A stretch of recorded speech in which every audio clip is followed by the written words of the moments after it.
Bro, I will never. I literally, I was about to say I'll never buy beer at a fucking stadium, but I literally spent $90 at Pinnacle the other day. Bro, it's like 15 bones, 15 bucks. I bet at a Fish concert it's like 20, 25 for a beer. Okay, so there's a glass like this big, this wide, right? Yeah. This big, this wide. It's like a double shot glass. Mm-hmm. With a little bit of Coke in there, right? Coke? Okay, so like you put a little bit of Jack Daniels in there, 2 shots of Jack Daniels, and you put some Coke in there, make it drink, right? Yeah. Guess how much that was for my dad? $20. $44. Do they at least give you double shot? Or is it just one double shot? They drip you up if you like know them. Bro, that shit's not doing shit to your dad. 40 bucks? Dude, a double shot. Your dad's not even catching a buzz. Mm-mm. Bro, what the fuck? That's insane, bro. How does that? I wonder how that works. If the artist gets any money off that or no? I think so, because they sell like these fish cups at Madison Square Garden. You get your beer in these cups that are like Madison Square Garden, super nice. I don't know if like Ben you guys has have one. Yeah. It's super you gave nice. us one. That was dope. Mm-hmm. Do they sell? Did you ever buy any of their merch and shit? We buy their posters. Like every show we go to, like posters are like $60. We spent like almost $1,000 at Madison Square Garden getting all the variants over the 7-night run because there was like I think 5 official posters plus like 2 or 3 variants. Is your band on the same page as you as far as like Fish being goated or no? No. We're all on different. That's what makes us kind of good is because we're all on different terms. Like I'm like the guy who like listens to Fish a lot. Okay. So I bring that improvisational part into the band.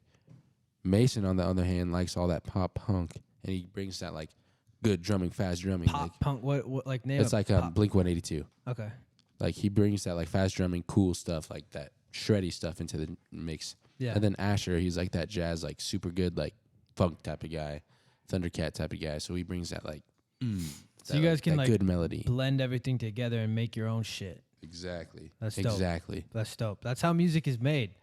Me and Hayden were talking about sampling the other night. How like rappers, especially like probably most beats on like famous rappers' albums have samples on them.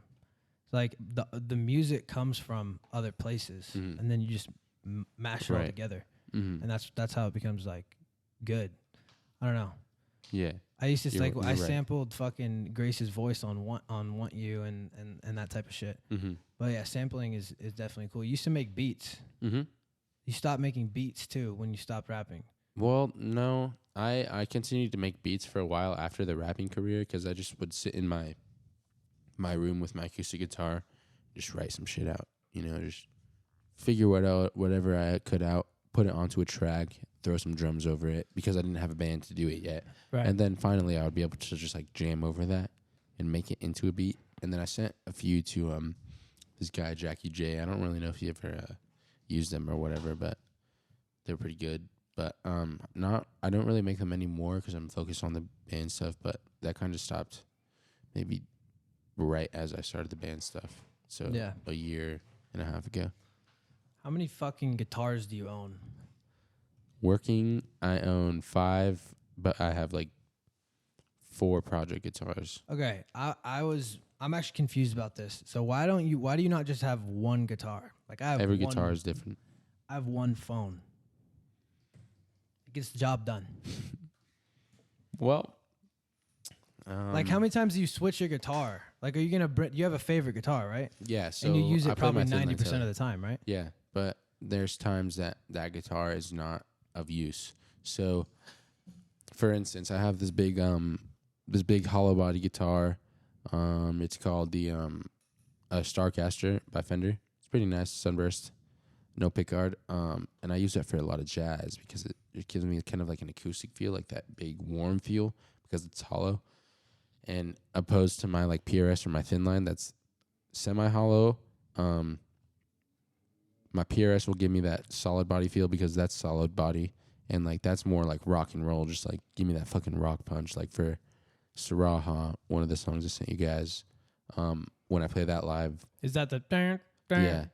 I always use my PRS for that one because it can give me like that. Wait, are you gonna copyright us if we play that right now? No. All right, let's play that right now. So this is MMA. Okay. You composed this song, right? Yeah. You put this whole with the shit help together. of Asher. Okay. in Mason because it started off one way. Should I show you like the demo and then what it turned into? Yeah, that'd be cool. If you All right. airdrop that to Hayden. But so the types of different guitars. So which guitar did you use for the in the actual studio recording, I used my thin line Telecaster because I just really liked that tone it was giving me compared to my PRS just in the studio.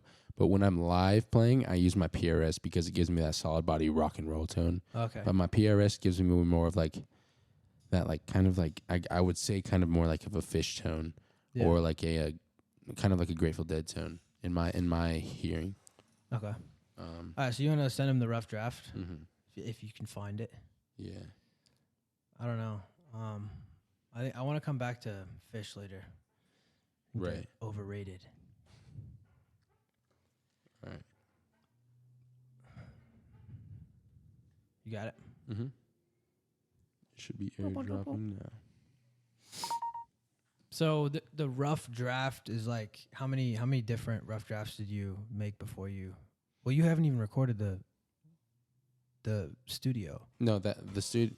So this one's the studio version that's already recorded, mastered, and everything. This is rough draft. The other one that I just sent him is the rough draft. Yeah. Let's play rough draft first. Rough draft and rough draft, is that like a recording on your phone or what? No, it's on. It was a Yeah, so it's this one. I recorded this all on Soundtrap Oh shit. because I didn't really have anything else back in the day. But if you play it back in the beginning, you can hear my beat tag in it. And this is very different from the original or the one that we do now.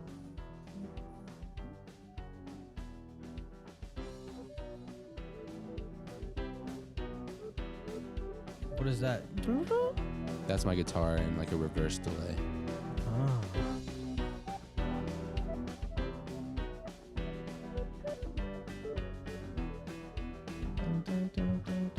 And I'm doing everything on this because this was before I had my band. I'm playing piano. So you just laid this Guitar. out like on your computer, Mm-hmm. but then play the studio version, and this is everyone playing with live instruments. Yeah. Okay.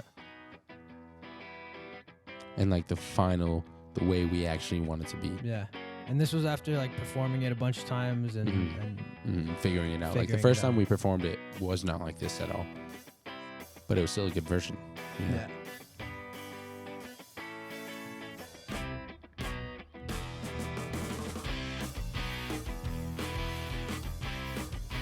That guitar sounds so much better.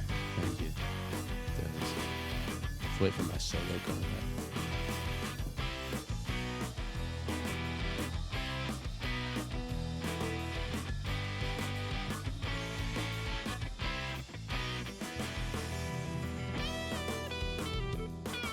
This is you?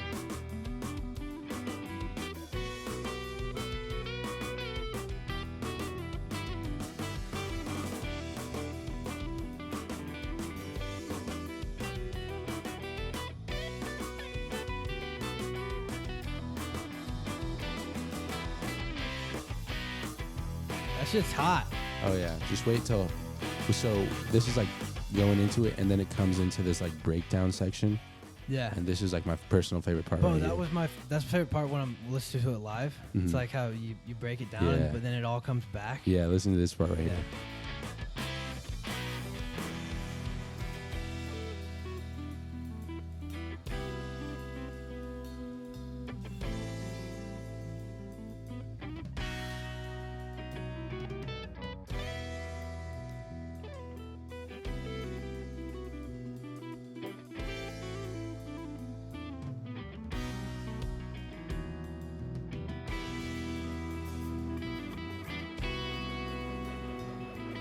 Something's coming.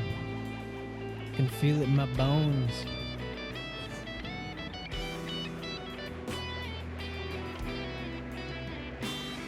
What is that? A synthesizer from Switzerland. Shit.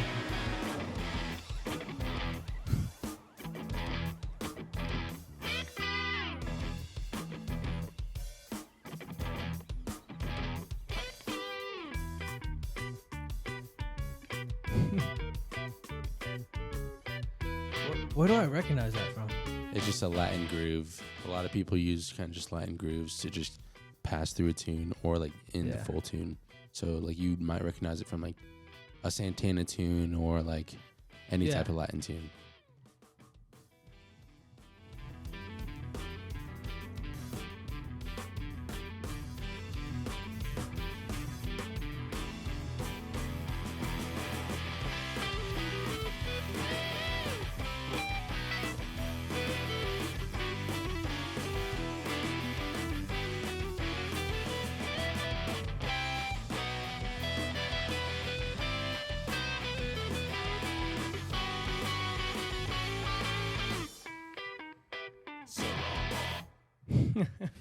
Dude, that's fucking sick. Dude, that ending is my favorite part. What'd you say at the end? So what happened in the studio was our guitar player was back on like a little break from the Army or the Navy, Air Force. I forgot. He announced it, bro. It's the Air Force. It's the Air Force. I think it is the Air Force. Yeah, it's the Air Force. I always forget the different types.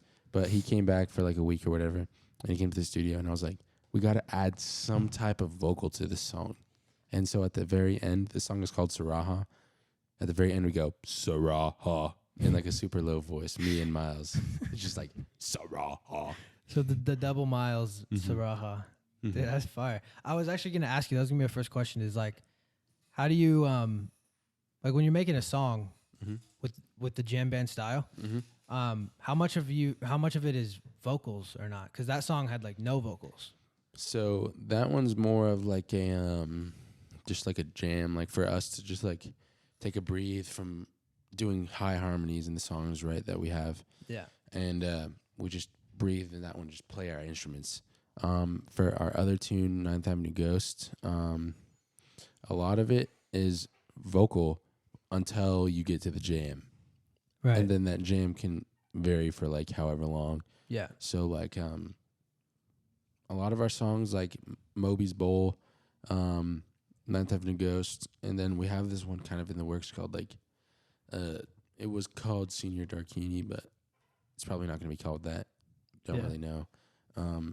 It just a lot of it comes from just playing with each other, not as much as just like jamming, because we're not like a full on jam band, although we do jam. We just consider ourselves just like a band. Right. You know, like a band of many palettes, you know. But like A street dog. a lot of it, like me and Asher like to do harmonies. Like there's a video on YouTube of me and him playing a song where it's just me and him hitting harmonies, and then I do a guitar solo, and then we keep singing again. It was a cover of Upstairs in My House by Men at Work. Yeah. And we like to do a lot of singy song stuff where we get to like express our vocals and like hear people sing the songs back to us in the crowd, you know, like we did on April 28th when we had the fucking just room just packed in the Bay. We played it was Everybody Wants to Rule the World, and just like everyone in the room was just singing that song because everyone knows it, obviously. Right. So yeah, so when you're performing, do you kind of have to have a balance of playing songs that everybody knows and playing your own shit? Or So, like yeah. at what point do you start playing only your own shit? Like how many So- fans do you need to do that? We're still kind of in the new phase where we don't have a lot of our own music under our palette yet. Right. So we have to play some covers. But then again, like the covers that we do play, So unique.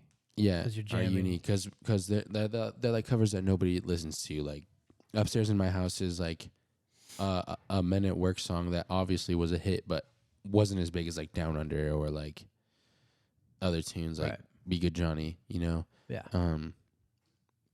But then again, we cover like Fish. We try to cover like the unknown Blink-182 songs, like not unknown necessarily, but like the ones that people don't listen to as much, like Fallen Interlude. We've covered that. But what if you No just More start Guns by Angels and covering- Airwaves. if you just start covering pop songs, but just like going crazy, you know what I mean? Right, that could be. I pretty feel like fun. you guys could do that. We were gonna cover well, I'm not actually gonna give that spoiler away yet. Okay. You guys got to come to our show on May 10th and see what we're gonna. Is that the one open that's up with. rescheduled? Yeah, Okay, yeah. I'll and be even there. if it's not rescheduled, MMA will still be playing that show Okay. on May 10th. What is what's your favorite venue that you've played so far in Lincoln? The Keg. The keg. Mm-hmm. Yeah. Sound was great in there. A lot of people there. But I mean, I haven't played it yet, but I can't wait to play the Bourbon Theater. Like I was in there, looking at the lights, and I stepped on stage, and it was just like, damn. When is once that? I go on June 1st for my graduation party. June for is it just your graduation party? No other people. All right.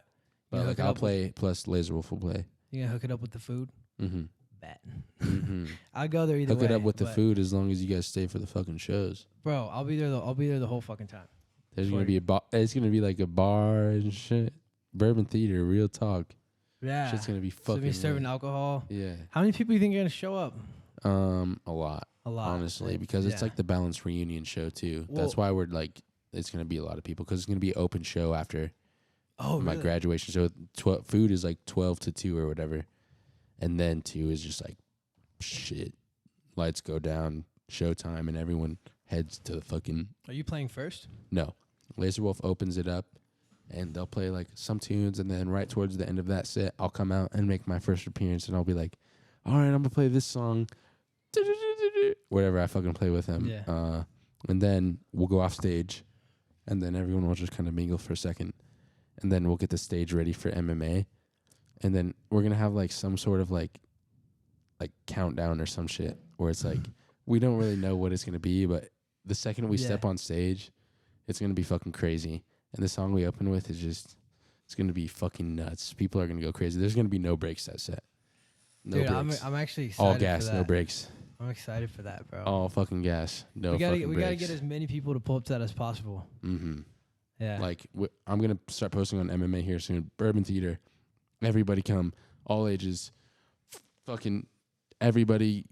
I should probably do like food drive again, like raffles and shit like that for like. Bro, hey, you need help with a raffle? Hell yeah! I got you. Bro. I know you fucking raw with that raffle shit. All right.